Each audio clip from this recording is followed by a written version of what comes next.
Yes, 2023 അർത്ഥ പലിശയും ജന്മിഭോഗവും കരത്തിൽ ചെലവും നിർത്തലാക്കൽ ചട്ടങ്ങൾ SRO നമ്പർ 1371/2023 ഉള്ള ഭേദഗതി നോട്ടീസിൻ്റെ പരിഗണന doctor N. Jayaraj MLA notice നൽകിയത്. ഭേദഗതി നിർദ്ദേശത്തോടെ നോട്ടീസ് നൽകിയ ഡോക്ടർ N. ജയരാജിന് ഭേദഗതി അവതരിപ്പിക്കാവുന്നതാണ്. സർ,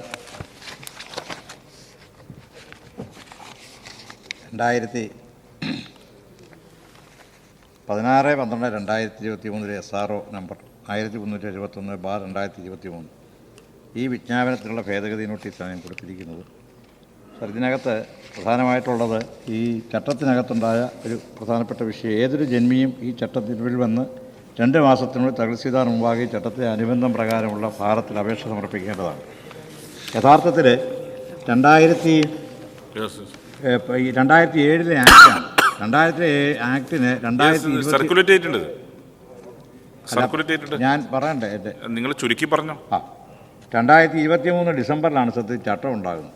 2020 ഡിസംബർ വന്ന ശേഷം ചട്ടത്തിൽ പറഞ്ഞിരിക്കുന്നത് 2 മാസത്തിനുള്ളിൽ അപേക്ഷ കൊടുക്കണം എന്നുള്ളതാണ്. പ്രായോഗികമല്ലാത്തൊരു കാര്യമായതുകൊണ്ടാണ് അത് ഒഴിവാക്കി പരമാവധി ഒരു മാസമെങ്കിലും അല്ലെ 12 മാസം എന്നുള്ളത് ചേർക്കണം എന്നുള്ളതാണ് ഞാൻ പറഞ്ഞൊരു കാര്യം. മറ്റൊന്ന്, ജന്മിയുടെ അവകാശികൾക്കെന്നുള്ളത് അത് നിയമത്തിനകത്ത് ജന്മിയുടെ നിയമാനുസൃത അവകാശികൾക്കെന്ന് പറഞ്ഞിരിക്കുന്നു. അപ്പോൾ അത് ഭേദഗതി വേണമെന്നുള്ള ആവശ്യപ്പെട്ടത്. പിന്നെ 3-ാം ഉപവകുപ്പ്, ഈ ഉപവകുപ്പ് ചേർക്കുമ്പോൾ സാധാരണഗതിയിൽ അതിൻ്റെ ബ്രാക്കറ്റും അതിൻ്റെ ചിഹ്നവും കാണിക്കുക എന്നുള്ളത് സാധാരണ നിയമത്തിനകത്തുള്ളതാണ്. അതിവിടെ ഒഴിവാക്കപ്പെട്ടിട്ടുണ്ട്.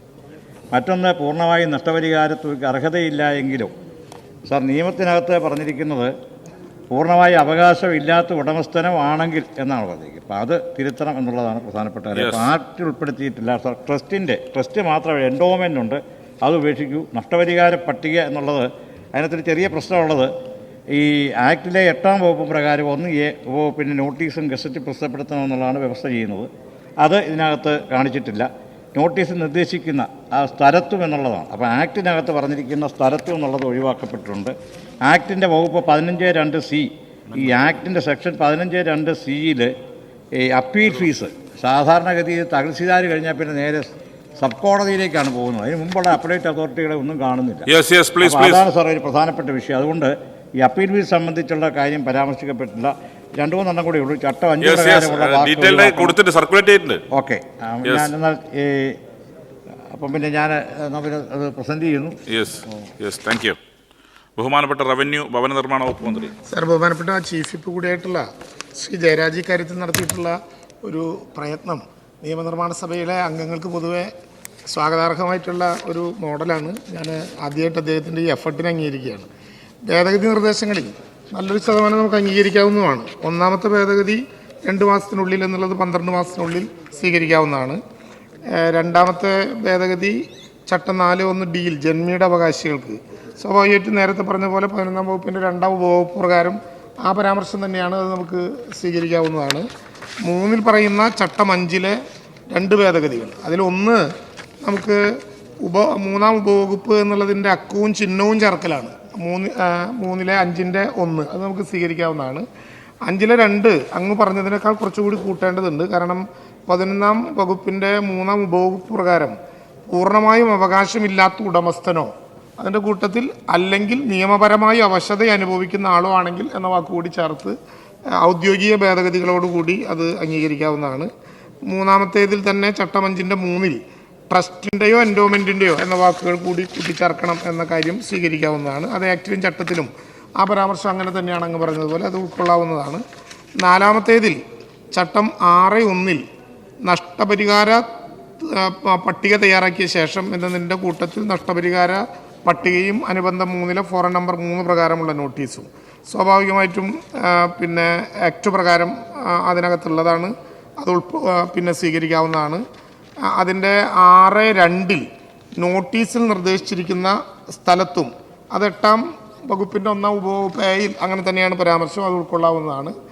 ചട്ടം 5-ാമത്തെ കാര്യത്തിൽ അങ്ങ് പറഞ്ഞ 5-ാമത്തെ കാര്യത്തിൽ ചട്ടം 7-ൽ 15(2)C പ്രകാരമുള്ള അപ്പീൽ അത് പറഞ്ഞത് സ്വീകരിക്കുന്നതല്ല. കാരണം പ്രത്യേക ഫീസ് ചുമത്താത്തിടത്തോളം കാലം 1959-ലെ കേരള കോടതി ഫീസും വ്യവഹാര സ്വലയും ആക്ടിൽ പറഞ്ഞിട്ടുള്ള മറ്റൊരിടത്തും പറയാത്ത സംഗതികൾക്കുള്ള ഫീസ്, മിസ്ലീനിയസ് ഫീസ് ഏർപ്പെടുത്താവുന്നതാണ്. വളരെ കുറഞ്ഞ കേസുകൾ മാത്രമേ അങ്ങനെ അപ്പീൽ പോകുന്നുള്ളൂ. അപ്പോൾ അതുകൊണ്ട് അഞ്ചാമതായി അദ്ദേഹം പറഞ്ഞ ചട്ടം 7 ഭേദഗതി സ്വീകരിക്കേണ്ടതല്ല. പിന്നെ അതിൽ തന്നെ പിന്നെ പറഞ്ഞത് പ്രകാരം ആറാമത്തേതിൽ ചട്ടം 8 പറയുന്ന ചട്ടം 5 പ്രകാരമുള്ള വാക്കുകൾ അത് കൂടുതൽ വ്യക്തതയ്ക്ക് വേണ്ടി നിലനിർത്തേണ്ടതാണ് എന്നാണ് അഭിപ്രായം. അതുകൊണ്ട് അത് സ്വീകരിക്കുന്നില്ല. 2 ആക്റ്റിൽ എന്നതിന് പകരം ആക്ട് സ്വീകരിക്കാവുന്നതാണ്. 8-ാം വകുപ്പ് ഉപവകുപ്പ് എന്നത് അത് സ്വീകരിക്കാവുന്നതാണ്. സാർ 4 പറയുന്ന ഒരിക്കൽ മാത്രം അനാവശ്യമായ കോടതി വ്യവഹാരങ്ങൾ ഒഴിവാക്കുന്നതിലേക്കായി അതും സ്വീകരിക്കാവുന്നതാണ്. പിന്നീട് അങ്ങ് പറഞ്ഞതിൽ 7 അനുബന്ധം 1 ഫോറൻ നമ്പർ 1 നഷ്ടപരിഹാര തുക, അതിലൊരു പ്രയാസമുള്ളത് അങ്ങ് ഇത് നന്നായി നോക്കിയിട്ടുണ്ടെങ്കിലും ജന്മിമാർ തഹസിൽദാർക്ക് കൊടുക്കുന്ന സ്റ്റേറ്റ്മെൻറ്റിൽ അവരുദ്ദേശിക്കുന്ന നഷ്ടപരിഹാര തുക ക്ലെയിം ചെയ്യാൻ അവർക്ക് അവകാശമുണ്ട്. അതുകൊണ്ട് അത് ഒഴിവാക്കിയാൽ സാധ്യമല്ല. അതുകൊണ്ട് അത് സ്വീകരിക്കുന്നില്ല. അല്ല, അത് ആക്റ്റിൽ തന്നെ പ്രസിദ്ധീകരിച്ചിട്ടുണ്ട്. അതിൻ്റെ കോപ്പി നോക്കിയാൽ മനസ്സിലാകും. അത് ജന്മിമാർ തഹസിൽദാർ നൽകുന്ന സ്റ്റേറ്റ്മെൻറ്റിൽ ഉൾപ്പെടുന്നതാണ്. അത് സ്വീകരിക്കുന്നില്ല. 8-ാമതായി പറഞ്ഞ 2 കാര്യങ്ങളും, 1 പറയുന്ന കരട് നഷ്ടപരിഹാര തുകയോടൊപ്പം ചേർക്കേണ്ട നോട്ടീസ് സ്വീകരിക്കുന്നതാണ്. 2 പറയുന്ന കരട് നഷ്ടപരിഹാര പട്ടികയുടെ പകർപ്പ് ഇതോടൊപ്പം വയ്ക്കുന്നു, അതും സ്വീകരിക്കാവുന്നതാണ്. അപ്പോൾ ബഹുമാനപ്പെട്ട അംഗം പറഞ്ഞതിൽ 3 എണ്ണം മാത്രമേ സ്വീകരിക്കാതിരിക്കുന്നുള്ളൂ. ഞാൻ നേരത്തെ പറഞ്ഞതുപോലെ 6-ാമതായി ഉൾപ്പെടുത്തിയിട്ടുള്ള ചട്ടം 8 1 സ്വീകരിക്കേണ്ടതില്ല. അതുപോലെ തന്നെ 7-ാമതായി പറഞ്ഞിട്ടുള്ള അനുബന്ധം 1 ഫോറൻ നമ്പർ 1 നഷ്ടപരിഹാര തുക ഒഴിവാക്കണം എന്നുള്ളത് സ്വീകരിക്കേണ്ടതല്ല.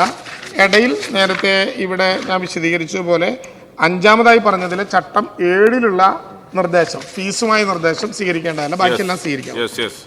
ബഹുമാനപ്പെട്ട മന്ത്രി സ്വീകരിച്ച ഭേദഗതികൾ ഒഴികെയുള്ള മറ്റ് ഭേദഗതികൾ സഭ തള്ളിയിരിക്കുന്നു.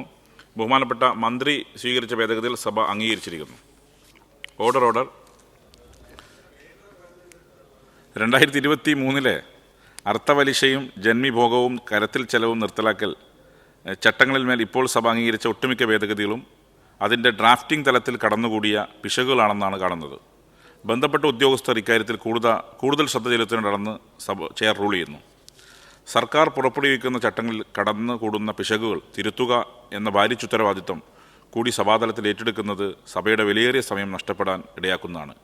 ഇന്ന് സഭ അംഗീകരിച്ച ഭേദഗതികൾ നിയമാനുസൃതം പ്രസിദ്ധീകരിക്കാൻ ചട്ടം 168 പ്രകാരം എത്രയും വേഗം സഭയുടെ മേശപ്പുറത്ത് വയ്ക്കുവാനും നടപടി സ്വീകരിക്കേണ്ടതാണ്. ഓർഡർ